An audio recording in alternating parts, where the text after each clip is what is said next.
Halo, perkenalkan nama saya Eklesia Jeniari Salomons. Saya semester 2 Prodi Bimbingan Konseling Universitas Negeri Manado. Nah, pada saat ini saya akan menjelaskan sedikit tentang kesehatan mental. Yang pertama yaitu pengertian kesehatan mental. Kesehatan mental adalah masalah pribadi dan individu. Kesehatan mental adalah ungkapan yang biasanya digunakan sebagai pengganti untuk kondisi kesehatan mental, seperti depresi, gangguan kecemasan, dan juga lain-lain. Tapi bisa juga suatu kondisi yang mengganggu suasana hati kita, perilaku, pemikiran, atau cara individu berinteraksi dengan orang lain. Yang kedua yaitu sejarah kesehatan mental. Pada zaman prasejarah, manusia purba sering mengalami gangguan mental atau fisik seperti infeksi, artritis, dan lain-lain. Pada zaman peradaban awal, Pythagoras adalah orang pertama yang memberi penjelasan ilmiah tentang penyakit mental.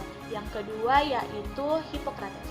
Ia berpendapat penyakit atau gangguan mental otak adalah penyebab penyakit mental. Yang ketiga yaitu Plato. Menurutnya, gangguan mental sebagian adalah gangguan moral, gangguan fisik, dan sebagian lagi dari dewa-dewa. Pada zaman Renaissance, pada zaman ini di beberapa negara Eropa, para tokoh keagamaan, ilmu kedokteran, dan filsafat mulai menyangkal anggapan bahwa pasien sakit mental tenggelam dalam dunia tahayul. Pada zaman era pra-ilmiah, yang pertama yaitu kepercayaan animisme. Sejak zaman dahulu, gangguan mental telah muncul dalam konsep primitif, yaitu kepercayaan terhadap paham animisme bahwa dunia ini diawasi atau dikuasai oleh roh-roh atau dewa-dewa. Orang Yunani kuno percaya bahwa orang mengalami gangguan mental karena dewa marah kepadanya dan membawa pergi jiwanya. Untuk menghindari kemarahannya, maka mereka mengadakan perjamuan pesta atau sesaji dengan mantra dan kurban. Yang kedua yaitu kepercayaan naturalisme. Suatu aliran yang berpendapat bahwa gangguan mental dan fisik itu akibat dari alam. Hippocrates menolak pengaruh roh, dewa, atau setan sebagai penyebab sakit. Dia mengatakan jika Anda menolong batok kelapa, maka Anda akan menemukan otak yang basah dan mencium bau amis. Tapi Anda tidak akan melihat roh, dewa, atau hantu yang melukai badan Anda. Pada zaman era modern, perubahan luar biasa dalam sikap dan cara pengobatan gangguan mental terjadi pada saat perkembangannya psikologi abnormal dan psikiatri di Amerika pada tahun 1783. Ketika itu, Benjamin Rush menjadi anggota staf medis di salah satu rumah sakit. Di rumah sakit ini ada 24 pasien yang dianggap sebagai lunatis atau orang gila atau sakit ingatan. Pada waktu itu, sedikit sekali pengetahuan tentang penyebab dan cara penyembuhan penyakit tersebut. Akibatnya, pasien-pasien dikurung dalam ruangan tertutup dan mereka sekali-kali diguyur dengan air.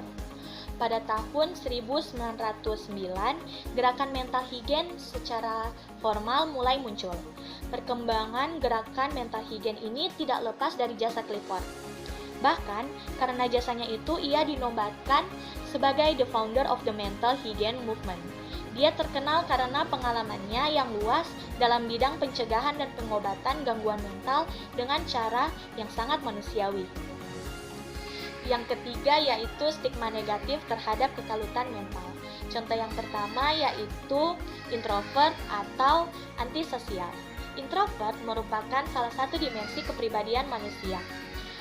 Seseorang introvert adalah seorang yang merasa kesendiriannya membantunya untuk lebih berenergi. Mereka yang memiliki kepribadian introvert menganggap dengan berada di keramaian, maka energi mereka akan tersedot habis. Itulah mengapa orang-orang introvert lebih memilih untuk menyendiri. Dengan menyendiri, mereka merasa mendapatkan energi dan semangat baru sehingga mereka lebih nyaman dengan kondisi yang demikian. Contoh yang kedua yaitu bipolar atau gila. Gangguan bipolar memang merupakan gangguan mood yang dikenal memiliki dua fase, yaitu manik dan depresi. Seseorang dengan gangguan bipolar dapat berubah dengan cepat dari yang awalnya senang atau manik tiba-tiba menjadi sangat sedih atau depresi. Namun bukan berarti orang dengan gangguan bipolar adalah orang gila hanya karena mood swing yang tiba-tiba. Contoh yang ketiga yaitu depresi. Depresi adalah contoh gangguan yang berdampak pada penurunan kondisi emosi, fisik, dan pikiran akibat sedih, hampa, dan ketidakberdayaan. Depresi bukan tentang bersyukur. Orang-orang dengan depresi klinis memiliki rasa rendah diri yang besar, memiliki perasaan bersalah yang tinggi, dan bahkan memiliki keinginan untuk mati. Depresi juga bukan hanya kurangnya ibadah dan hubungan dengan Tuhan. Jadi, depresi tidak hanya sekedar tentang tingkat keimanan, ketakwaan, dan relasi seseorang terhadap Tuhannya. Namun, depresi lebih dari itu. Depresi adalah gangguan yang membuat orang dengan gangguan ini sakit. Orang yang depresi adalah orang sakit yang seharusnya diberi perawatan khusus oleh para ahli dan profesional. Maka dari itu, penyataan depresi disebabkan karena kurangnya dekat dengan Tuhan, kurangnya beribadah, dan bersyukur adalah stigma yang salah. Stigma tersebut justru memperburuk kondisi dan perasaan orang yang mengalami depresi tersebut. Contoh yang keempat yaitu seseorang dengan gangguan mental tidak akan sukses. Orang-orang dengan gangguan mental seperti bipolar, ADHD, dan sebagainya bukan berarti tidak akan mencapai kualitas hidup yang baik. Mereka sama seperti manusia pada umumnya yang memiliki kesempatan untuk sukses, asalkan dapat ditangani dengan tepat. Orang-orang dengan gangguan mental sebenarnya berada pada kondisi kesehatan yang dapat mengubah pemikiran, perasaan, atau perilakunya.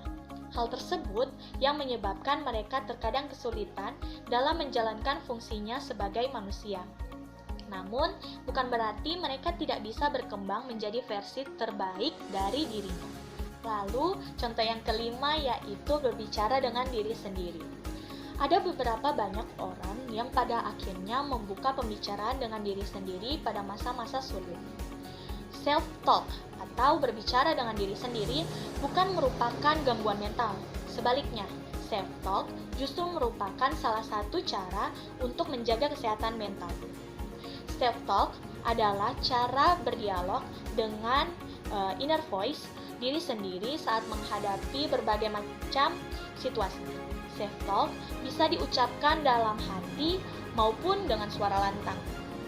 Berbicara dengan diri sendiri terkadang menjadi hal yang penting, apalagi ketika kita mengalami masa-masa sulit atau situasi yang dihadapkan pada berbagai pilihan. Self-talk menjadi sebuah sugesti untuk diri yang akan membantu diri sendiri menjadi lebih sadar dalam berpikir, merasa, dan bertindak. Lalu contoh yang terakhir yaitu autis. Bagi orang-orang yang sering kali menatap layar handphone terkadang mendapatkan label autis dari lingkungannya. Label itu pun bisa juga didapatkan ketika ada seseorang yang sibuk dengan dunianya sendiri atau dunia yang tidak banyak dipahami oleh orang. Namun, tahukah bahwa label autis yang disematkan tersebut jauh sekali dari definisi autis yang sebenarnya? Gangguan autis atau autism spectrum disorder adalah gangguan perkembangan pada anak yang ditandai oleh hambatan dalam berinteraksi sosial, komunikasi, serta memiliki pola perilaku dan minat yang terbatas secara berulang. Jadi, tidak ada alasan lagi untuk memakai autisme untuk melabeli dan mencemooh orang yang sibuk dengan dunianya. Bisa jadi, orang-orang yang sibuk dengan dunianya adalah mereka yang sedang berpikir secara mendalam tentang hal-hal yang menjadi penelitiannya. Yang keempat yaitu prinsip pokok dan sebab-sebab kekalutan mental. Kita masuk pada prinsip pokok kekalutan mental. Dibagi menjadi 3 yaitu yang pertama dengan diri sendiri. Mengerti atau menerima sebagaimana dirinya sendiri. Self-confident atau self-control, ia mempercayai diri dan dapat mengontrol dirinya dengan baik. Mengerti tentang kesadaran dirinya, mengerti dengan baik bagaimana tentang keadaannya. A clear perception of reality. mampu mengadakan persepsi keadaan realita dengan baik, dapat juga membedakan mana yang nyata dan mana yang tidak nyata. Balance and moderation.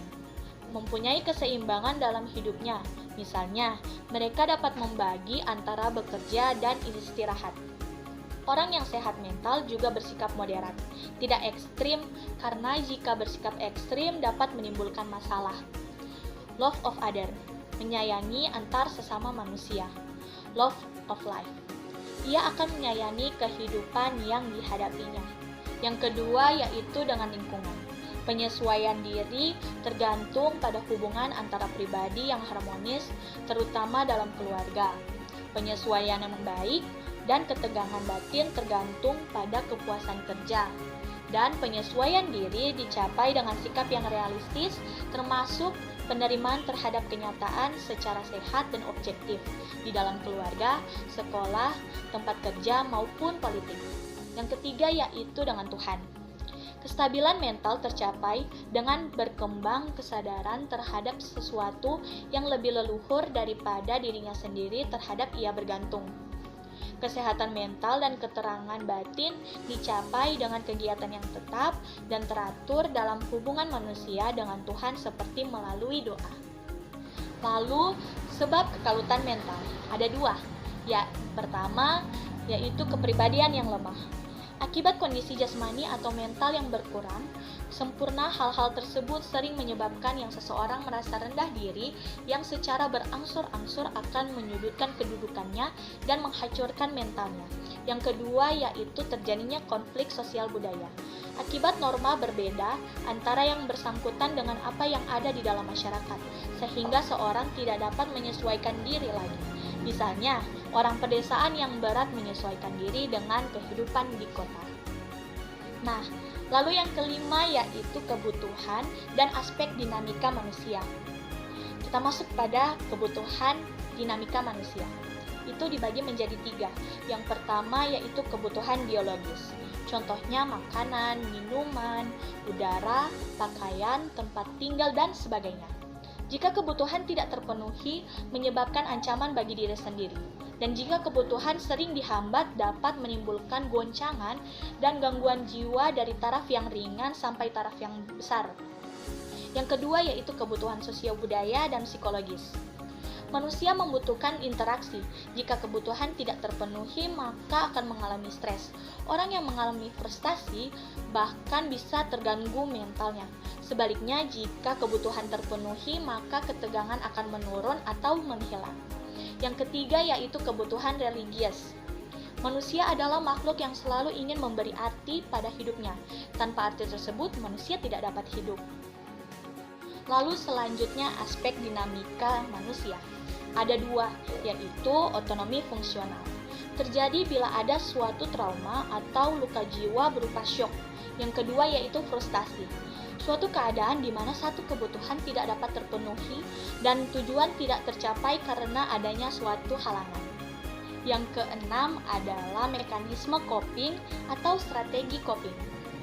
Strategi coping diartikan sebagai upaya baik mental maupun perilaku untuk menguasai, mentoleransi, mengurangi situasi atau kejadian yang penuh tekanan.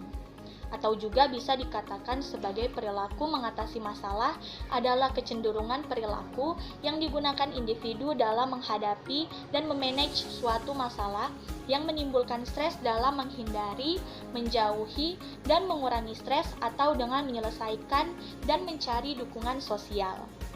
Nah, di sini ada dua strategi coping. Yang pertama yaitu problem solving focus coping. Adalah merupakan mekanisme seseorang individu yang secara aktif mencari penyelesaian dari masalah untuk menghilangkan kondisi atau situasi yang menimbulkan stres. Yang kedua yaitu emotion focus coping, yaitu individu melibatkan usaha-usaha untuk mengatur emosinya dalam rangka menyesuaikan diri dengan dampak yang akan ditimbulkan. Hasil penelitian membuktikan bahwa individu menggunakan kedua cara tersebut untuk mengatasi berbagai masalah yang menekan dalam berbagai ruang lingkup kehidupan sehari-hari. Nah, pembahasan kita yang terakhir yaitu pengalaman dari gangguan jiwa. Contohnya yaitu pola asuh orang tua yang otoriter atau keras merupakan salah satu faktor yang mengakibatkan gangguan jiwa. Ketidaklenturan jiwa seseorang akan memudahkan dirinya mengalami gangguan. Dalam mencegah gangguan jiwa, diperlukan pola asuh yang baik sehingga dimulai dari kanak-kanak sudah dibiasakan untuk menyelesaikan masalahnya sendiri dan tidak bergantung pada orang lain. Hubungan yang ditandai dengan kurangnya sifat pengasuhan, komunikasi yang buruk, kurangnya batasan antara generasi, dan perasaan terjebak, semua terlibat dalam terjadinya gangguan jiwa. Salah satu faktor penting penyebab gangguan jiwa adalah karena salah dalam pengasuhan antara orang tua atau anggota keluarganya. Orang tua dalam mendidik anak kurang sabar, pemarah, keras, otoriter adalah merupakan sumber stres yang dapat mempengaruhi kondisi kejiwaan anak. Orang tua mampu menciptakan ikatan emosional yang kuat dengan anak, akan lebih mudah membentuk karakter anak dan mengisinya dengan hal yang baik. Dibutuhkan ikatan emosional yang kuat antara orang tua dan anak. Hal ini dapat diperoleh melalui bentuk pola asuh yang diberikan orang tua kepada anak. Penganiayaan efeknya pada perkembangan otak yang berkaitan dengan berbagai masalah psikologis seperti depresi, masalah memori, kesulitan belajar, dan kesulitan dalam membina hubungan.